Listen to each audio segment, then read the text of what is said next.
Alrighty, yo, what is going on, everybody? It's your boy, Mr. DDG94, back with another reaction video. And today we finna react to "The World Was Not Kind to Aaliyah." Now, I don't know how Aaliyah was treated before her death. I don't know how people were taking her before her death. But from my perspective in the black community, we fuck with Aaliyah heavy. I think in the black community, we fuck with Aaliyah heavy. I would say, I would think, from the way how we was bumping her shit on the radio when she was alive. You know what I'm saying? But I don't know how the world accepted her. It could have just been in certain areas that fuck with her, and the rest of the world just probably didn't fuck with her. But we'll see, man. Without further ado, let's get right into it. Like I said, I wouldn't know. She died on my 7th birthday, so I wouldn't know. Anyways, let's get right into it. In the industry, and in society in general, it's not until someone passes away that people will come out in droves, ready to tell the world just how much they loved and cherished that person. And often, all the negativity that person went through gets swept under the rug and buried deep, as people just want to focus on uplifting their memory. Well, in part 5 of the Aaliyah series, we're going to address the mess and disrespect Aaliyah endured throughout her career. And I'm just going to leave this trigger warning right here, because I don't think y'all are truly ready for it. But now is the time to get mentally prepared, because I'll be dropping dimes and receipts. One thing I will say is that throughout the drama, Aaliyah always kept it humble, classy, and graceful. Oh, most definitely. When 15-year-old Aaliyah hit the scene with her debut album in 1994, the allegations surrounding her relationship and alleged marriage to 27-year-old R. Hey, yo, this picture wild, yo. Hey, this picture wild. This picture wild. He in his drawers. He in his drawers. When you say teenage, how are we talking? Girls who are teenagers. You're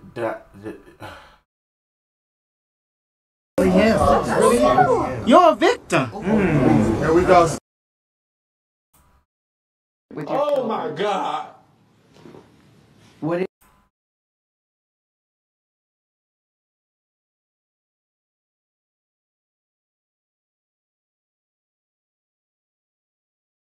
Hey! What you talking about? What's going on over here? I'm just saying though.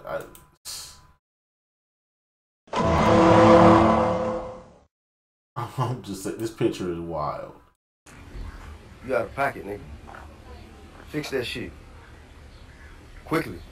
Expeditiously. Nigga. You out of pocket, nigga. Ain't nobody else gonna say it, nigga. I done said it to you, nigga, and if I see you, I'm gonna say it in your face, nigga. You out of pocket, nigga. R. Kelly somewhat ruined her reputation, regardless of the fact that the man literally groomed young Aaliyah since she was 12 and 13 years old. Still, Aaliyah had been painted as this fast young girl who had rebelled her way into wedding a grown man and allegedly becoming pregnant by him. Rumors swirled the tabloids, and her entire debut era, from late 94 through early 96, became shrouded in gossip and controversy. She was continually asked her age. Okay, so her R. Kelly arc. So Aaliyah's R. Kelly arc is the bad times. But like I said, nigga, the hood was fucking with Aaliyah. The hood was fucking with Aaliyah from what I remember. Dust yourself up and try it again, try it again. If first you don't succeed, dust yourself up and try it again. Dust yourself up. That was a bop in the hood. The hood was fucking with that. But if it was the R. Kelly era, then okay. And whether or not the marriage was real, and she would give vague and short answers. It's going around. It's like I just never really say it, so you can't hear it from me. But I'm in my mid-teens. Mid-teens, okay, I suppose you could define that either way. No, 15, 16, 17. They were saying all kinds of things about, oh, Aaliyah's married. Right. I just say, well, you know, I say no. Well, she may say no, but this marriage certificate shows that last August, Aaliyah and R. Kelly said yes. But hold on a sec. How old did she say she was again? I'm in my mid-teens. 15, 16, 17. So if she says mid-teens, the certificate says 18 and her record company 15, how old is Aaliyah? Maybe the reason she's keeping quiet is because if proved she's a minor, her marriage to R. Kelly will be null and void. But that wasn't enough for some spectators, and Aaliyah had to beef up on security after people would run up on her and badger her with even more questions and accusations. Though at the time she was never seen as a victim, and even in recent years, her co-star, Isaiah Washington, from her first film Romeo Must Die, stated that she was very much in control of that entire situation. I think she was in control of that situation, even at her age, 100%. At 15? Oh, yeah. Well, I say she was mature beyond her age. Like, that's how age ain't nothing but a number. Name her first album, yeah. You know, she was 15 going on 30. Easy. So she was in control of that whole situation. Because many people shared his mentality, she would become blackballed for a time, as parents of teenagers didn't think she was a good role model, and certain promoters didn't want to take any chances on her. At the 1995 Soul Train Awards, whenever Aaliyah's name was mentioned as a nominee, the crowd would boo her, and while it wasn't apparent in that moment just why, it is widely believed that the overall negativity surrounding her image was the reason. I found an old Google web sleuth from February of 1996, God damn! in which a user was asking others on the message board why Aaliyah was booed the year prior, and all of the replies agreed that it had to do with the R. Kelly situation, and her only being 15 at that time. Aaliyah was eventually forced to finally speak on the situation, sitting down with Sister to Sister, and its owner, Jamie Foster Brown, straight out asked her, "How did you feel when you were booed at the Soul Train Awards last year?" Aaliyah had replied, "Well, I wasn't there, but I heard about it. That's why I feel it's important to come out and say what happened, because I feel that the fans need to know. That's a reason why, because they don't know what really happened. That's why I feel it's cool to talk to you, so that you can let them know I have no connection with that anymore. That was a negative, but that's over with now, and I'm moving on with my life. It did surprise me, but I understand why." And Jamie replied, "It's good that you understood," which caused Aaliyah's father, Michael, to jump in and say, "But then too, what is not really being looked at is the manipulation." And I think that Aaliyah needs to address that to young people coming up in this business. Manipulation is a very key word in this business. I'm a grown man and I've learned about it.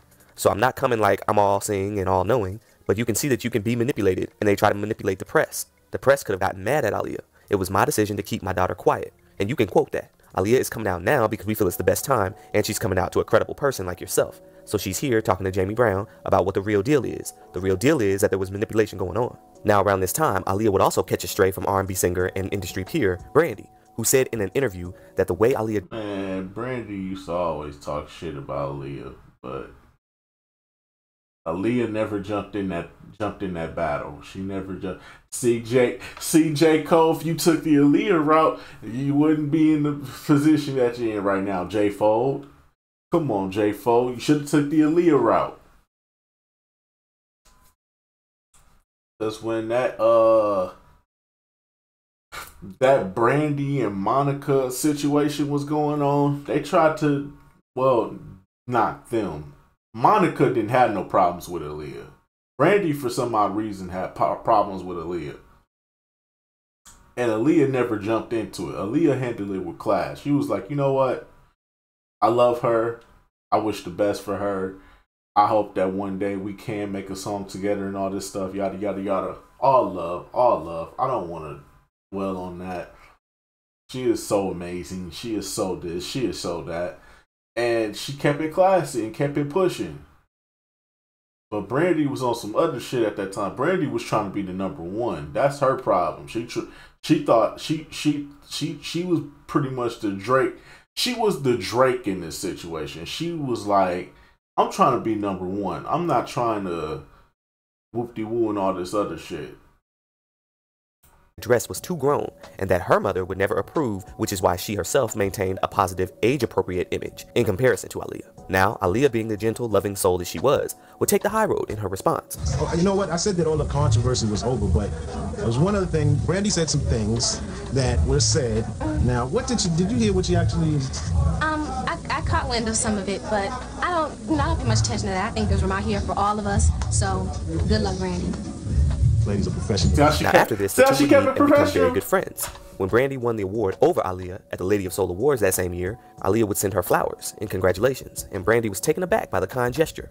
I want to give a shout out to my girl Aaliyah. I love you, girl, really, I do. I'm a big fan.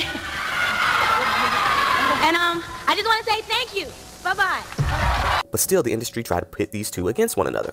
Aaliyah's bodyguard at the time, Art Davis, said that there was a bit of miscommunication at one of their shows. I did work with Aaliyah back in the day, and what I most remember about her is we did a concert at Lassa Howell Park, and on the show was Brandy and Aaliyah, and they had a little falling out because Brandy wanted to close, and Aaliyah told, "Oh no, this is my hometown. I'm closing." No, she didn't, did she? Yeah, she did. She said, "I'm closed. You can't come to Detroit and close my show." So what did Brandy do? Brandy had to suck it up and open it up. Also, years later, Aaliyah was given a script for Scary Movie and was to portray a parody of Brandy.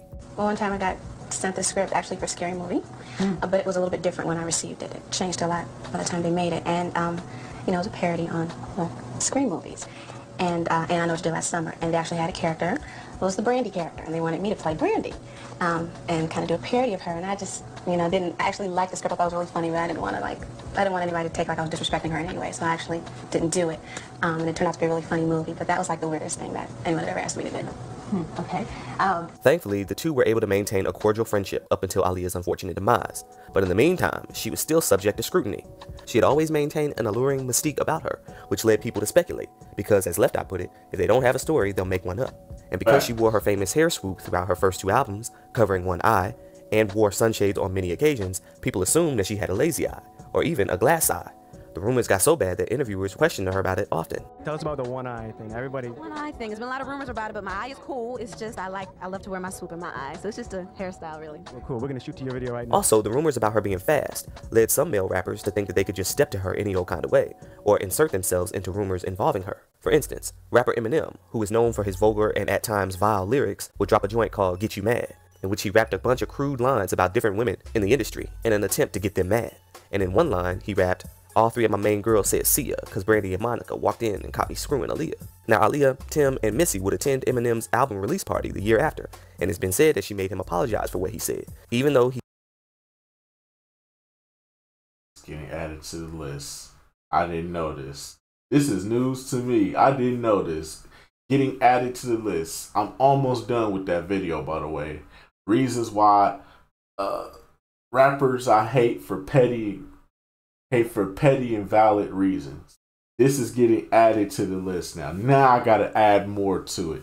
Just giving me more ammunition now. Not on, cause see, Eminem part, I ain't gonna lie, Eminem part was liked. Now I got some more I can fill in there. Eminem, you just gave me more ammunition. Oh, I will be adding this to the video. He dissed many women on that song. Aaliyah wasn't having it, and according to some people who were in attendance, he had apologized profusely. But still, the audacity. In May of 2001, ESPN reported that Shaquille O'Neal had told LA's Power 106 FM that he had slept with tennis player Venus Williams, model Cindy Crawford, and rap star Aaliyah. First of all, not every black music artist is a rapper. I can't stand when they do that. But either way it went, Shaq would be called out on his lies by all 3 women and was forced to publicly apologize, saying, "The guys who were with me in the studio knew that I was laughing, but I guess they didn't take it as a joke, and I apologize. But those that know me, my good friend..." That was very tasteless, Shaq. Shaq, that was very tasteless. Oh my gosh. Yo, that was unnecessary and uncalled for. Shaq, come on, brother. Come on, brother. It's an evil world we live in. Up here, you need some napkins, you feel me? Man, what the fuck is you talking about? What the fuck was that? I'm sorry, bro. I wasn't thinking about it. I'm just saying, bro. That was unnecessary, brother. You didn't have to do that. You didn't have to do that, Shaq. Come on, dog. Hold on a minute, player. Come on now, dog. Come on, man. Man, this is some bullshit. Boo this man. Friends, they know I'm a comedian, and if I hurt your feelings, I apologize. In an interview with Black Voices, Aaliyah was asked whether or not she had a comment for Shaq's unfunny joke, and Aaliyah replied, "No comment, that was addressed and handled." She was then asked just who was she dating, and she revealed that she would like to keep her affairs private, and I don't think she ever publicly claimed Dame as her boyfriend, at least not on record. But let's get into the records, shall we? Around 1999, rapper Crazy Bone of Bone Thugs and Harmony dropped a song called This Beef, which featured his baby mama, a rapper named Larice, and for her verse, she threw shots at other female artists, allegedly Eve, Amil, and Tamar Braxton. And on the last verse, she threw a shot at Aaliyah.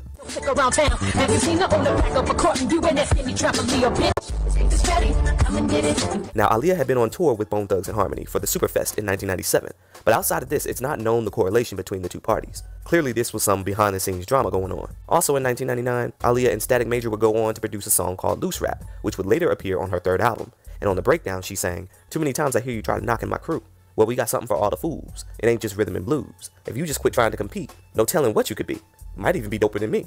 I doubt it. Now, many fans have expressed that they felt that that was a clear and clever response, but Baby Girl kept it evasive enough for you to never truly know, though nothing more came of this beef, at least not between Aaliyah and Larice.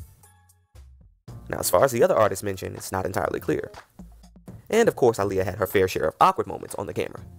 during MTV's New Year's Eve countdown into 1999, while all of the other co-hosts revealed their New Year's kisses, like Jennifer Love Hewitt and Carson Daly, Ananda Lewis, among others, Aaliyah tried to shoot her shot, but her male co-star fumbled big time.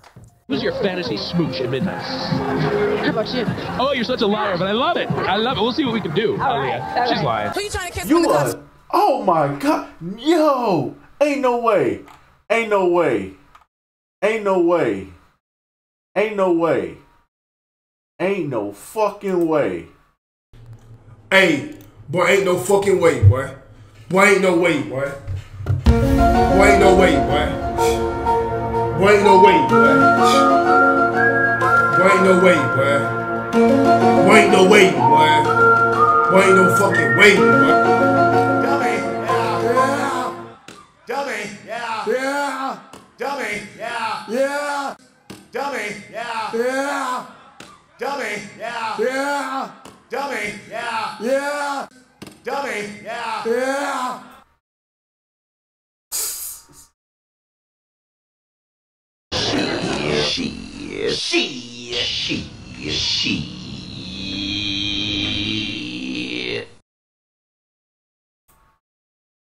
Hold on a minute, player.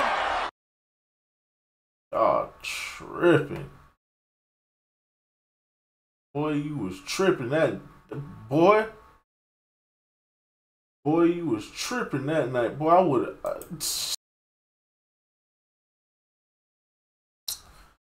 cut the camera off. Cut the camera off. They don't need to see this. Strike 12. Well, I heard you were taken, so I have to go with Aaliyah. That was yours? I heard you were. Well, David's outside with the woman you want to kiss. Let's see what she says. Aaliyah, New Year, baby. Did you get your 99 New Year's kiss? I got it. I got one, too. I got a good long one from Billy Joe from Green Day. I got a cute little one on the cheek from Green Day. When Aaliyah won her first VMA for her hit single, Try Again, Ricky Martin, I guess, was unfamiliar with her name. The award goes to Aaliyah, Try Again. Aaliyah would later arrive at the MTV Movie Awards in 2001, where they announced that she'd be starring in the upcoming Rush Hour 2, instead of the upcoming Matrix sequel, which she was actually starring in. And again, as they messed stuff up, she smiled and waved. And later that night, she and Diddy presented the award for Best Dance Sequence, which went to Cameron No. Anybody but Diddy, no. Freaky ass nigga, he a 69 god. Hey, run for your life. Hey, run for your life. Let me hear you say OV-ho. Say OV-ho. Then step this way, step that way. Then step this way, step that way. Are you anybody but Diddy, bruh? Come on, man. Is for her dancing in the film Charlie's Angels, a film that Aaliyah had auditioned for but didn't get the part because she supposedly was too young. Actresses Nia Long and Thandie Newton would later come out and say that they too auditioned, but were met with racism and ageism as well. The role ended up going to Lucy Liu. Where are you going tomorrow? I'm going to London. Really, to do? Premiere for Romeo Must Die. Yeah. Good luck over there. Have a good night. We'll see you again soon. Okay, bye-bye. Back to you on the marquee. What's happening up there? Thanks, Alacrity. I'm just trying to calculate the frequent flyer miles that Aaliyah is getting now. She flew all the way from Australia to be here tonight. 22,000. And now she's, thank you. That's a price and on it. and now she's going all the way to London for the premiere of Romeo Must Die. This woman's going to fly free for the rest of her life. Now, if you thought people were extra or even disrespectful before her death, after her death was when they really started to show their rear end. When Aaliyah's plane went down in August of 2001, you had numerous reports falsely stating that she was warned of the massive weight, but demanded that her luggage fly anyways, which later caused the plane to crash. With this, hundreds of comments would flood different message boards, dissing Aaliyah, and stating that she got exactly what she deserved. And ha ha ha, there goes another loudmouth diva, 6 feet under, who should have just shut her mouth and listened to the pilot. Now mind you, these comments mostly came from incels, bigots, and ignoramuses who had no previous knowledge of who Aaliyah was prior to any of this. The biggest think piece came from the New York Post, in which writer Rod Dreher put out an article called "Sure, her death is tragic, but this is too much," in regards to her funeral in New York City. The funeral itself was beautiful with a horse-drawn carriage and the release of 22 doves, but Rod had referred to it as traffic snarling and in honor of a pop singer who most people had never heard of. He felt that such a gesture was reserved for public figures of great distinction, mentioning the likes of John F. Kennedy, Princess Diana, and Mother Teresa. And because he and his office buddies who co-signed the article weren't familiar with Right, ladies?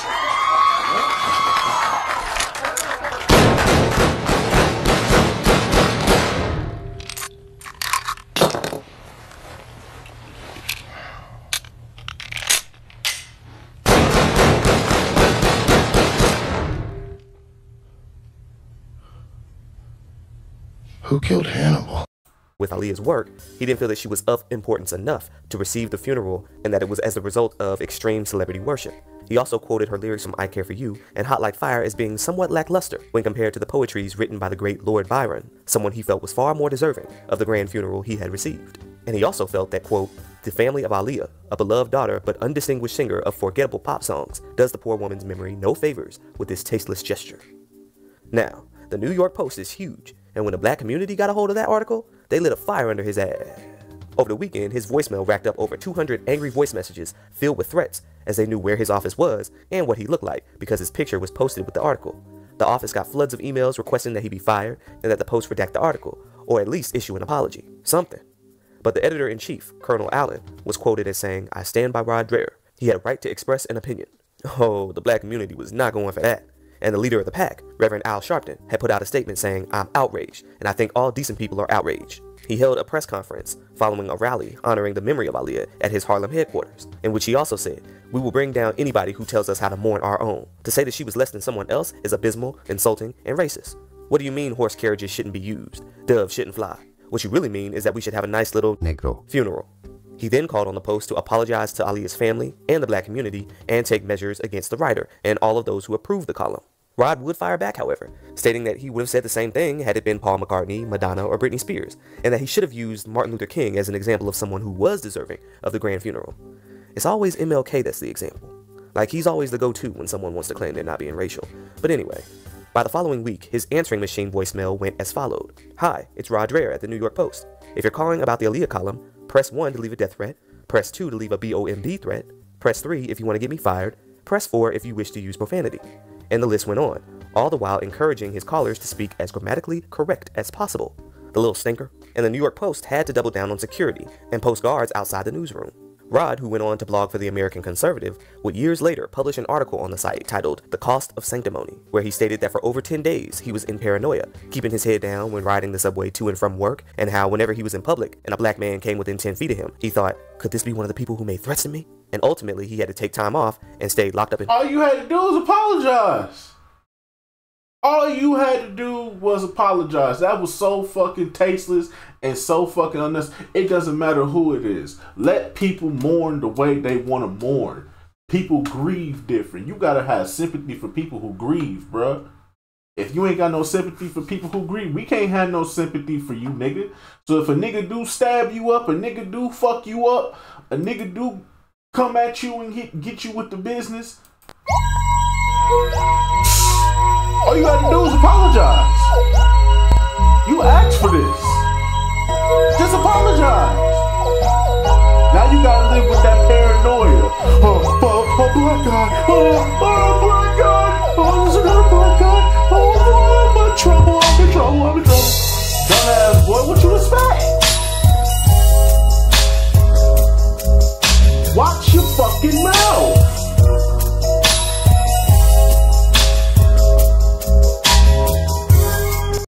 You can't use that white boy card on us. Hell no, we not going for that. Just apologize. And nobody's gonna hurt you. You apologize, we'll leave you alone. You're a piece of shit. I just want you to know that. In his apartment, not going anywhere, hoping and praying that no one would track him back to his place of residence and make good on their promise. In a bitter twist of irony, what saved him was the 9/11 attacks, as that shook up the entire country, and even the world, and gave everyone a chance to get off his back and get on to worrying about national threats. What a relief, eh? Another person who took shots at Aaliyah was a Hot 97 radio host by the name of Star, who upon hearing the news of Aaliyah's death, had played sound bites of a plane crashing and women screaming on his broadcast, in mockery of her death. People lit into him as well, and the station had made him take a leave of absence. He was angry as there were petitions to remove him from the radio permanently, but his defense was that, for one, they had warned Aaliyah about the luggage and she said fly anyway, as if that somehow made it okay. And then he tried to say, well, I have humor like Howard Stern, and if Howard gets away with it, so should I. Now, Aaliyah had been interviewed by Howard's close associate at that time, named Gary Carver, in a very inappropriate and uncomfortable interview. Would you ever do full frontal nudity in a movie? Oh, wow. I don't know. Not really thinking about that right now. It would totally depend on the project if it was done tastefully. I don't think so, though, no. Would you ever get breast implants? No. Would you ever pose naked for Playboy? Oh my God, these questions. I mean, yeah, they're totally out of bounds. I'm saying the purpose. I don't get it. Knocking balls? Pardon? Pardon? Would you ever date Howard Stern? Howard Stern, I think he's the bomb. Thanks a lot. cold, but Howard himself had quite a bit to say about Aaliyah after her passing, and it ain't all good. I guess some DJ on Hot 97 or something. Star? Yeah, whoever that is. I don't know. Star, but what? One of the DJs got on the air and played a plane crash sound effect of Aaliyah. Aaliyah, the girl who died in the plane crash? Well, he was talking about it, and they did the Yeah. All right. But Aaliyah went down in a small plane, and the reason she went down is, like many people in show business now, they go around with these big, fat, black bodyguards, who I don't even know what your training is as a bodyguard. You're just big if you fall on somebody. Well, I mean, this is Howard Stern. He's been a piece of shit for a long time. So Howard Stern is, for those of y'all that don't know who Howard Stern is the white people's Wendy Williams. Put it in perspective. You don't know who Howard Stern is. He is the white people Wendy Williams. He's the white version of Wendy Williams. He's always been a piece of shit. He's always been a piece of shit. So let's just get that out the way right now. He's always been a piece of shit. He's always been messy. He's always been toxic. He has no remorse. He talks about anybody and everybody. And for some odd reason, people love him for that. You know, sometimes he can be real on certain topics with certain people, but he takes it too far on other topics, and he can go the fucking distance. And because he's white, and because he has so much connections and all this other stuff, he gets away with it. So Howard Stern will always be the white Wendy Williams, just another piece of shit in this world that doesn't need to have a microphone in front of his face to voice his opinion. Yeah, but the thing is, and I see this, I go to some showbiz parties, people walk in, anybody who's really big, big star, they walk in with fat black people, obese black men. And I'm not even sure these guys can handle themselves. Or move very fast if you need them to go fast. I think Aaliyah just want to look skinny. He claimed the plane was brought down by big black bodyguards, when in fact, the 3 heaviest weighted passengers on the plane were not of African descent. He claimed that he was upset because he didn't get a chance to sleep with Aaliyah before she died. It was sad to see Aaliyah go, because I always thought I was going to hook up with this chick. Aaliyah. Whatever. And I had a fantasy that one day I would have sex with her. I'm not kidding. You waited too long. I did. I thought I could have gotten her because... I hope y'all see what I mean now. He takes it way too fucking far. He's that type of person. Yes. He's that type of person. He goes above.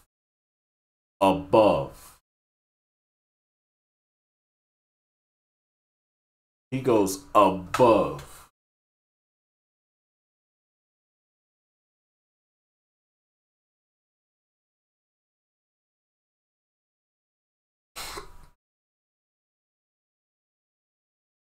Piece of shit.